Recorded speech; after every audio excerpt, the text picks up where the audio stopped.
அனைவருக்கும் வணக்கம். சிம்ம ராசிக்காரர்களுக்கு எண்ணி 3 நாளில் எதிர்பாராத ஏதோ ஒன்று நடக்கப் போகிறது என்று சொல்லக்கூடிய வகையில் எந்த நிகழ்வு அமைந்துள்ளது, அந்த நாள் எந்த நாள் என்று பார்க்கும்போது நவம்பர் 30ஆம் தேதி அன்று இது நடந்தே தீரும் என்று சொல்லக்கூடிய வகையில் எந்தெந்த நிகழ்வுகள் அமைந்துள்ளன, சிம்ம ராசிக்காரர்களுக்கு மிக முக்கியமான தருணமாக எவையெல்லாம் பார்க்கப்படுகின்றன என்பதை ஆராய்ந்து பார்க்கும்போது ராசியின் அதிபதியான சூரியன் விதுர்காரகன் என்று அழைக்கப்படுகிறாருங்க.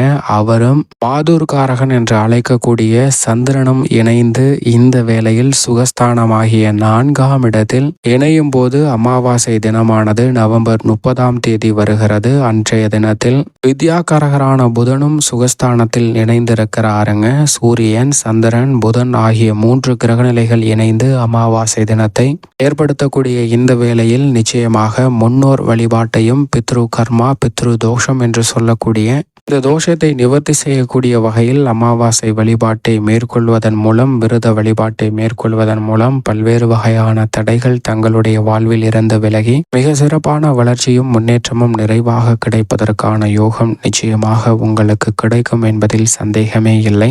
அதிலும் குறிப்பாக ராசியின் அதிபதியான சூரியன் பிதுர்காரகன் என்று அழைக்கப்படுகிறார். மாதுர்காரகன் என்று அழைக்கக்கூடிய சந்திரன் சுகஸ்தானமாகிய 4ஆம் இடத்தில் இணையும் போது இந்த அமாவாசை நிகழ்வானது வருகிறதுங்க. எவ்வளவோ அமாவாசை வந்தாலும் மகாலய அமாவாசை, தை அமாவாசை போன்றவை மிக முக்கியமானதாக இருந்தாலும் கூட இந்த வேளையில் சுகஸ்தானமாகிய 4ஆம் இடத்தில் வரக்கூடிய அமாவாசை என்பது கூடுதல் சிறப்பு வாய்ந்த ஒன்றாக நிச்சயம் சிம்ம ராசிக்காரர்களுக்கு பார்க்கப்படுகிறது. எனவே தவறாமல் இந்த வழிபாட்டை மேற்கொள்வதால் எதிர்பாராத ஏதோ ஒன்று நடக்கப் போகிறது என்று சொல்லக்கூடிய நிகழ்வானது தங்களுடைய வாழ்வில் மிக சிறப்பான வளர்ச்சியையும் முன்னேற்றத்தையும் ஏற்படுத்தி கொடுக்கக்கூடிய ஒன்றாக அமைவதற்கான சாத்தியக்கூறுகளை நிச்சயம் உருவாக்கிவிடும் என்பதில் சந்தேகமே இல்லை. அது மட்டுமல்லாது இன்றைய தினத்தில் மற்ற கிரகநிலைகளின் அமைப்பு எப்படி உள்ளது என்பதை ஆராய்ந்து பார்க்கும்போது கர்மஸ்தானம் என்று சொல்லக்கூடிய 10ஆம் இடத்தில் குரு வக்ரம் பெற்றிருக்கிறாருங்க. சிம்மராசிக்காரர்களுக்கு குருவினுடைய வக்ரம் என்பது நல்ல மாறுதலை நிச்சயமாக பெற்றுத் தருகிறது. சப்தமஸ்தானம் என்று சொல்லக்கூடிய 7ஆம் இடத்தில் சனி ஆட்சி பலம் பெற்று வலுவாக பெற்றிருக்கிறார். 8ஆம் இடத்தில் ராகு அமர்ந்திருக்கிறார். குடும்பஸ்தானத்தில் கேது அமர்ந்திருக்கிறாருங்க. சனி, ராகு, கேது போன்ற கிரகநிலைகளின் அமைப்பு சாதகமற்று இருக்கக்கூடிய இந்த வேளையில் நிச்சயம் சிம்ம ராசிக்காரர்கள் தவறாது இந்த வழிபாட்டை மேற்கொள்வதால் ஏன் எதற்கு என்று தெரியாமல் சிக்கி தவிக்கக்கூடிய பல பிரச்சனைகளிலிருந்து வெளிவருவதற்கான நல்ல சந்தர்ப்பம் நிச்சயமாக தங்களுடைய வாழ்வில் நிறைவாக கிடைப்பதற்கான யோகமும் உருவாகும். அதோடு மட்டுமல்லாது விரயத்தில் செவ்வாய் அமர்ந்திருக்கிறார். ராசியின் அதிபதியான சூரியன், சந்திரன் மற்றும் புதன் ஆகிய 3 கிரகநிலைகளும் 4ஆம் இடத்தில் வலம் வருகின்றன. பஞ்சமஸ்தானம் என்று சொல்லக்கூடிய 5ஆம் இடத்தில் சுக்கிரன் வலுவாக வீற்றிருக்கிறார். இப்படி நவகிரக நிலைகளின் அமைப்பும் இந்த அமாவாசை தினத்தன்று இருக்க, இந்த அமாவாசை தினத்தன்று முன்னோர் வழிபாட்டை சரியான முறையில் மேற்கொள்வதால் தங்களுடைய வாழ்வில் ஏற்படக்கூடிய பல தடைகள் நிச்சயமாக விலகும். இந்த வழிபாட்டை யார் மேற்கொள்ளலாம் என்றால் தாய் தந்தை இல்லாத நபர்கள் இந்த வழிபாட்டை மேற்கொள்ளலாம். அதே சமயம் தாய் தந்தை இல்லாத பெண்கள், சகோதரரோ அல்லது கணவரோ இருக்கும்போது இந்த வழிபாட்டை நிச்சயமாக மேற்கொள்வதை தவிர்க்க வேண்டும். அது மட்டுமல்லாது இந்த அமாவாசை விரதத்தை எப்படி இருக்க வேண்டும் என்றால் அன்றைய தினத்தில் அதிகாலையில் எழுந்து நீராடி முன்னோர் தர்ப்பணத்தை சரியான முறையில் கொடுத்துவிட்டு இறை வழிபாட்டை மேற்கொள்ளலாம். அப்படி மேற்கொண்டதற்கு பிறகு நிச்சயமாக காகத்திற்கு உணவளிக்க வேண்டும். கண்டச்சனியாக சனி அமர்ந்திருக்கக்கூடிய இந்த வேளையில் சனியின் வாகனமாக இருக்கக்கூடிய காகத்திற்கு உணவளிப்பதன் மூலம் முன்னோர்களின் ஆசீர்வாதம் நிறைவாக கிடைப்பதற்கான யோகம் உருவாகுங்க. அது மட்டுமல்லாது பித்ரு தோஷம், பித்ரு கர்மா விலகக்கூடிய யோகம் நிறைவாக உண்டு.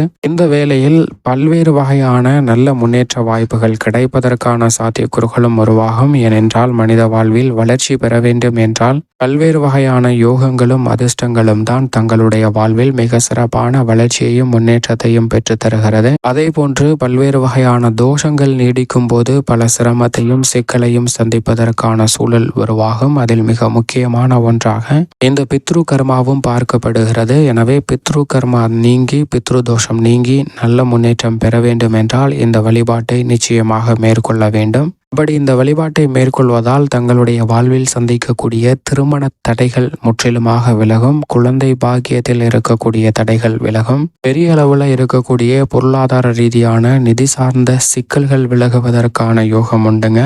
வறுமை நீங்கி வாழ்வில் முன்னேற்றமும் பொருளாதார ரீதியான வளர்ச்சியும் பெறுவதற்கான சாத்தியக்கூறுகள் நிறைவாக கிடைக்க போகிறது. நீடித்த ஆரோக்கிய தொல்லைகள், நோய் சார்ந்த விஷயங்கள் கட்டுக்குள் வரும். சங்கிலி தொடர்போல் நீண்டு கொண்டிருந்த கடன் சார்ந்த தொல்லைகள்ல நல்ல மாற்றத்தை சந்திப்பதற்கான வாய்ப்பை நம்மளுடைய பித்ருக்கள் சக்தி நிறைந்த ஆசீர்வாதத்துடனும் புண்ணியமும் செல்வமும் அள்ளி கொடுக்கக்கூடிய வகையில் தங்களுக்கு ஆசீர்வாதத்தை நிறைவாக கொடுப்பதால் தங்களுடைய வாழ்வில் எதிர்பாராத ஏதோ ஒன்று மிக சிறப்பான வளர்ச்சியாக அமைவதற்கான சாத்தியக்கூறுகளை நிச்சயமாக உருவாக்கி கொடுக்கும். எனவே தவறாது இந்த அமாவாசை வழிபாட்டை மேற்கொள்வது தங்களுடைய வாழ்வில் இருக்கக்கூடிய பல இன்னல்களை தவிர்த்து நல்ல முன்னேற்றத்திற்கு வழிவகை செய்வதற்கான வாய்ப்பை நிச்சயமாக பெற்றுத்தரும் என்பதில் சந்தேகமே இல்லை. அன்றைய தினத்தில் என்ன செய்யக்கூடாது என்பதை பார்க்கும்போது நிச்சயமாக மாமிசம் உண்பதை தவிர்க்க வேண்டுங்க. அசைவ உணவுகளை தவிர்ப்பது மிக சிறப்பான ஒன்றாக பார்க்கப்படுகிறது. அதோடு மட்டுமல்லாது அன்றைய தினத்தில் வீட்டின் வாசலில் கோலம் போடுவதையும் தவிர்ப்பது நல்லது. ஏனென்றால் முன்னோர்களுக்கு வழிவிடக்கூடிய ஒரு சம்பிரதாயமாகவும் பார்க்கப்படுகிறது. முன்னோரின் வழிபாட்டிற்கு பிறகுதான் இறை வழிபாடு என்று சொல்லக்கூடிய வகையில் அமைந்திருப்பதால் நிச்சயமாக அன்றைய தினத்தில் வீட்டின் வாசலில் கோலம் போடுவதை தவிர்த்திடுங்க. அதே போன்று முக்கியமாக மாமிச உணவுகளை தவிர்ப்பதன் மூலம் பல நல்ல மாற்றங்களை சந்திப்பதற்கான வாய்ப்பு உண்டு. இந்த விரதத்தை சரியான முறையில் மேற்கொண்டதற்கு பிறகு அன்றைய தினத்தில் மிக முக்கியமாக காகத்திற்கு உணவளிக்க வேண்டும். காகத்திற்கு உணவளிப்பது போல் வாயில்லா ஜீவன்கள் என்று சொல்லக்கூடிய பறவைகள், மாடு, ஆடு போன்றவற்றிற்கும் உணவளிக்கலாம். அப்படி செய்வதன் மூலம் மகத்தான புண்ணியம் உங்களை தேடி வருங்க. அதிலும் கூடுதல் சிறப்பாக அன்றைய தினத்தில் அன்னதானத்தை மற்றவர்களுக்கு வழங்குவதன் மூலம் மிக பெரிய அளவில் இருக்கக்கூடிய கர்மதோஷங்கள் கூட தங்களுடைய வாழ்க்கையை விட்டு முற்றிலுமாக விலகி மிக சிறப்பான வளர்ச்சியை பெற்றுத்தரும். ஏன் எதற்கு என்று தெரியாமல் பல்வேறு வகையான சிக்கல்கள், சிரமங்கள் என பல சிரமங்கள்ல மாட்டி பல்வேறு வகையான தொல்லைகளை அனுதினம் சந்தித்து வரக்கூடிய சிம்மராசிக்காரர்களுக்கு அவை நிச்சயமாக விலகுவதற்கான முக்கியமான யோகம் நிறைவாக கிடைப்பதற்கான சாத்தியக்கூறுகள் உண்டு. எனவே நிச்சயமாக மாதுர்காரகன் என்று சொல்லக்கூடிய சந்திரனும் பிதுர்காரகன் என்று சொல்லக்கூடிய ராசியின் அதிபதியான சூரியனும் இணைந்து சுகஸ்தானத்தை வலுப்படுத்தக்கூடிய இந்த வேளையில் தவறாமல் மேற்கொள்வதன் மூலம் மிக பெரிய அளவிலான நல்ல வாய்ப்புகள் நிச்சயமாக உங்களை தேடி வரும். நீண்ட நெடுகாலமாக இருக்கக்கூடிய பல்வேறு வகையான காரிய தடைகள் விலகி நல்ல முன்னேற்றத்திற்கு வழிவகை செய்யக்கூடிய சந்தர்ப்பம் இந்த வேளையில் நிச்சயம் அமையும். இவற்றை தவறவிடாமல் சரியாக பற்றி கொள்வது நிச்சயமாக சிம்மராசிக்காரர்கள் கையில்தான் இருக்கிறது. எனவே அந்த நாள் நவம்பர் 30 அன்று முன்னோர் வழிபாட்டை சரியான முறையில் மேற்கொள்ளுங்கள். அதற்கு பிறகு குலதெய்வ வழிபாட்டையும் மேற்கொள்ளலாம். நீங்கள் எதிர்பார்க்கக்கூடிய பல தடைகள் விலகி நல்ல மாற்றமும் வளர்ச்சியும் நிச்சயமாக சிம்மராசிக்காரர்களுக்கு நிறைவாக கிடைப்பதற்கான யோகம் உருவாகும் என்பதில் சந்தேகமே இல்லை.